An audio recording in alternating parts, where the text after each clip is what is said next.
আসসালামু আলাইকুম। আশা করি সকলেই ভালো আছেন। চাকরি প্রত্যাশী ভাই ও বোনেরা, শিল্প মন্ত্রণালয়ে নিয়োগ সার্কুলার প্রকাশ করা হয়েছে। বর্তমানে কিন্তু এই সার্কুলারের আবেদন চলমান রয়েছে। আপনারা সার্কুলারটা দেখতে পারেন। সরকারি একটা নিয়োগ সার্কুলার, শিল্প মন্ত্রণালয়ের নিয়োগ সার্কুলার। তো এখানে অনেকগুলো পদের সংখ্যা নিয়োগ বিজ্ঞপ্তি প্রকাশ করা হয়েছে। যেখানে কম্পিউটার অপারেটর, হিসাবরক্ষক, ডাটা এন্ট্রি অপারেটর, অফিস সহায়ক, অর্থাৎ এখানে এসএসসি, এইচএসসি, অনার্স ডিগ্রি সকল শিক্ষাগত যোগ্যতার জন্যই কিন্তু আলাদা আলাদা পদের সংখ্যা রয়েছে। তো আপনারা যারা এই সার্কুলারে এখন পর্যন্ত আবেদন করেন নাই, আপনারা কিন্তু এটাতে আবেদন করতে পারেন। আমরা আজকে এই সার্কুলার নিয়ে বিস্তারিত আলোচনা করব। এখানে পদের নাম, পদের সংখ্যা, বেতন স্কেল, কিভাবে আবেদন করবেন, কত টাকা ফি জমা দিতে হবে, সকল কিছু সুন্দরভাবে আপনাদেরকে বুঝিয়ে দেওয়ার চেষ্টা করব। এর জন্য অবশ্যই আপনারা ভিডিওটা সম্পূর্ণ শেষ পর্যন্ত দেখবেন, তাহলেই জানতে পারবেন। শুরু করার আগে একটা বিষয় বলে নিই, যারা আমাদের চ্যানেলে নতুন এসেছেন, নতুন দেখতেছেন, এখানে অবশ্যই সাবস্ক্রাইব করে রাখবেন। বাংলাদেশের সরকারি যত নিয়োগ সার্কুলার আছে, সকল সরকারি নিয়োগ সার্কুলার আমাদের এই চ্যানেলে আপলোড করা হয়। তো শিল্প মন্ত্রণালয়ের অধীনে প্রধান বয়লার পরিদর্শক কার্যালয় নিম্নোক্ত শূন্যপদ সমূহে সরাসরি নিয়োগের জন্য পদের পাশে বর্ণিত শর্তে প্রকৃত বাংলাদেশী নাগরিকদের নিকট হতে অনলাইনে আবেদনের জন্য আহ্বান করা যাচ্ছে। তো বাংলাদেশের যে কোনো জেলার যে কোনো প্রার্থী আবেদন করতে পারবে, নারী পুরুষ উভয়ে আবেদন করতে পারবে, এবং আবেদনটা আপনাকে অবশ্যই অনলাইনের মাধ্যমে করতে হবে, এই বিষয়টা বলে দেওয়া আছে। এবং এটা একটা স্থায়ী সরকারি নিয়োগ সার্কুলার। তো ১ নম্বরে আছে ষাটলিপি কাম কম্পিউটার মুদ্রাক্ষরিক, একটি পদ রয়েছে। আবেদনের জন্য শিক্ষাগত যোগ্যতা চাওয়া হয়েছে। অনার্স পাস অথবা ডিগ্রি পাস করলে আপনারা আবেদন করতে পারবেন। এখানে কিন্তু অবশ্যই আপনাদেরকে ইংরেজিতে ৮০ শব্দ লাগবে পার মিনিটে, এবং বাংলায় লাগবে হচ্ছে ১৫ শব্দ। তাহলে কিন্তু আপনি এই সার্কুলারে আবেদন করতে পারবেন। তো হিসাব রক্ষক পদে একটি নিয়োগ সার্কুলার প্রকাশ করা হয়েছে। মানে হিসাব রক্ষক একটি পদের নাম। এখানে ১০টি পদে নিয়োগ সার্কুলার প্রকাশ করা হয়েছে। তো এটা হচ্ছে ১৪ গ্রেডের। তো আপনারা এইটাতে আবেদন করতে পারেন। এইটাতে আবেদনের জন্য শিক্ষাগত যোগ্যতা এখানে দেওয়া আছে। কোন স্বীকৃতি বিশ্ববিদ্যালয় হইতে ব্যবসায় প্রশাসন, ব্যবসা শিক্ষা অনুষদে অনন্য ২য় শ্রেণী বা সমমানের সিজিপিএতে স্নাতক বা সমমানের ডিগ্রি। তো এখানে হচ্ছে হিসাব রক্ষক পদে যদি আপনি আবেদন করতে চান, সেক্ষেত্রে করতে পারেন। মোটামুটি অনেক বড় একটা পদ, ১০টি পদের সংখ্যা রয়েছে। আবেদন কারা করতে পারবে? যারা অনার্স অথবা ডিগ্রি পাস করছেন ব্যবসার শাখা থেকে, সেটা হোক হিসাব বিজ্ঞান, তারপরে হচ্ছে গণিত, পরিসংখ্যানবিদ, তারপরে হচ্ছে ফিন্যান্স, অর্থনীতি, এগুলো নিয়ে যারা করছেন তারাই কিন্তু আবেদন করতে পারবেন। ডাটা এন্ট্রি অপারেটরের কিন্তু ১৬তম গ্রেডের একটি পদ রয়েছে। সো এটাতে আবেদন করতে আপনারা এইচএসসি পাস থাকতে হবে, অর্থাৎ উচ্চ মাধ্যমিক পাস করা থাকলে কিন্তু আপনি ডাটা এন্ট্রি অপারেটরে আবেদন করতে পারবেন। ২০টা শব্দ বাংলায়, ২০টা শব্দ ইংরেজিতে। এটা আপনার কম্পিউটারের যে গতি টাইপের, এটা থাকতে হবে। তাহলে কিন্তু আপনি ডাটা এন্ট্রি অপারেটরে আবেদন করতে পারবেন। এরপরে ৪ নম্বরে দেখব বয়লার টেকনিশিয়ান, ৩টি পদ রয়েছে।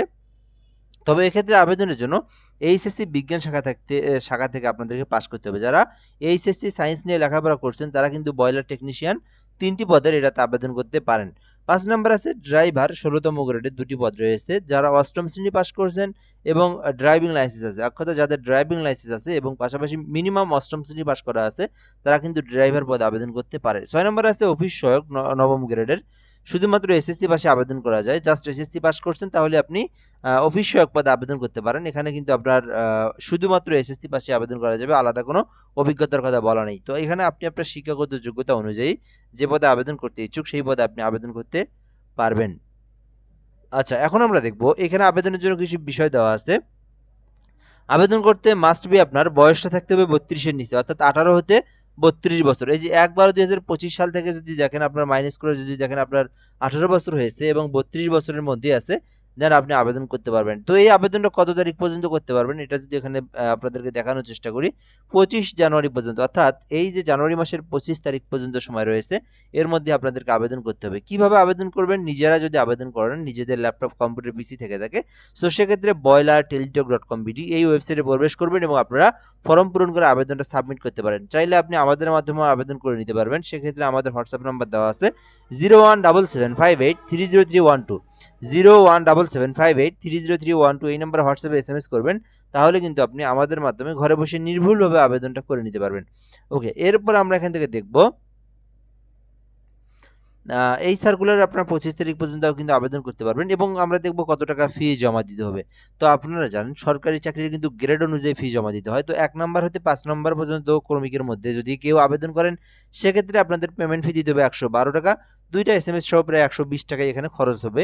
এবং 6 নম্বর যেটা অফিস সহায়ক পদ দেখলেন, ওইটাতে যদি আপনি আবেদন করেন, সেক্ষেত্রে শুধুমাত্র 56 টাকা পেমেন্ট ফি জমা দিয়ে আপনারা আবেদন করতে পারবেন। এখানে 2টা এসএমএস সহ প্রায় 63 টাকা 65 টাকা আপনারা টেলিটক সিমে রিচার্জ করবেন, তারপরে পেমেন্ট ফি জমা দিবেন। তো নিজেরা যদি আবেদন করে নিজেরাই পেমেন্ট ফি জমা দেন, তাহলে আপনাদের অবশ্যই টেলিটক সিম লাগবে।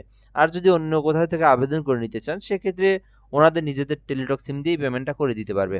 তো কিভাবে আপনি ফিটা জমা দিবেন? নিজেরাই যদি ফি জমা দিতে চান, বয়লার লিখবেন। আপনার টেলিটক সিমের মেসেজ বক্সে আসার পরে আপনারা বয়লার স্পেস ইউজার আইডি লিখবেন। লেখার পরে 16222 নাম্বার আপনারা সেন্ড করে দিবেন। পরবর্তীতে একটা পিন নাম্বার দিবে। ফার্স্ট এসএমএস থেকে একটা পিন নাম্বার আসবে। সো ওই পিন নাম্বার দিয়ে আপনাদেরকে boiler space ES space pin number দিতে হবে। ওই পিন নাম্বার দিয়ে 16222 নাম্বার টেলিটক সিমের নাম্বারে আপনাদেরকে সেন্ড করে পাঠিয়ে দিতে হবে। তো পাঠানোর পরে কিন্তু আপনার অ্যাপ্লিকেশনটা সাকসেসফুলি হয়ে যাবে। অর্থাৎ পেমেন্টের টাকাটা যখনই কেটে নিবে আপনার, তখনই কিন্তু আপনার আবেদনের পেমেন্টের টাকাটা যখন কেটে নিবে, তখনই কিন্তু আপনার আবেদনটা সম্পূর্ণ হয়ে যাবে। আশা করি আপনারা এই সার্কুলার সম্পর্কে বিস্তারিত ইনফরমেশন জেনেছেন। তো যাই হোক, আপনারা যদি এই সার্কুলার নিয়ে আরও কোনো কিছু জানতে চান, কমেন্ট করে জানাতে পারেন। আমি আমার সময় মতো রিপ্লাই দেওয়ার চেষ্টা করবো ইনশাল্লাহ। তো এ পর্যন্ত এই ভিডিওটা। ধন্যবাদ, ভালো থাকবেন, আসসালামু আলাইকুম।